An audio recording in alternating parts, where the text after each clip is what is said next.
So a lot of folks ask us about the standards for concealed carry in the state of California, as in what goes into a CCW class. Well, I think that the answer for that has two sides. One is what is the minimum requirements for the state, as well as what are the requirements for us at TRB. Well, the minimum requirements for the state are that the class is 8 hours in length. There's a range portion, and the range portion consists of 3 yards, 24 rounds shot at that distance. Then we go to 5 yards with 24 rounds, and then 7 yards, 24 rounds at a BT-27 target, which is a fairly large target. And there is no holster work required or anything like that.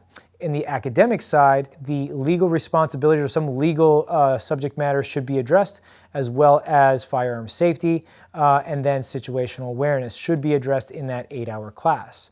Now, at TRB, we actually run a 16-hour class.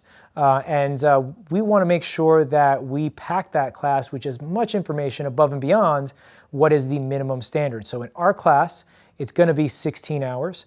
Our range is actually, it does satisfy the requirement of the 24 rounds at the various distances, but in addition, we have a training component where we actually go over things like holster draws, we go over reloads, we go over shoot, no shoot, we go over trigger control, we go over a bunch of different scenarios that you may encounter as a CCW holder and how to address them so that way you are better prepared when you quote unquote hit the streets. Our academic portion of the class consists of actually dry fire before we even hit the range, where we're going to practice a lot of the techniques without ammo so we can really get to know what we're doing, get comfortable with those manipulations. We also go over fight or flight, situational awareness, considerations when carrying, how to holster properly or what kind of holsters or carry methods that are applicable to the CCW holder.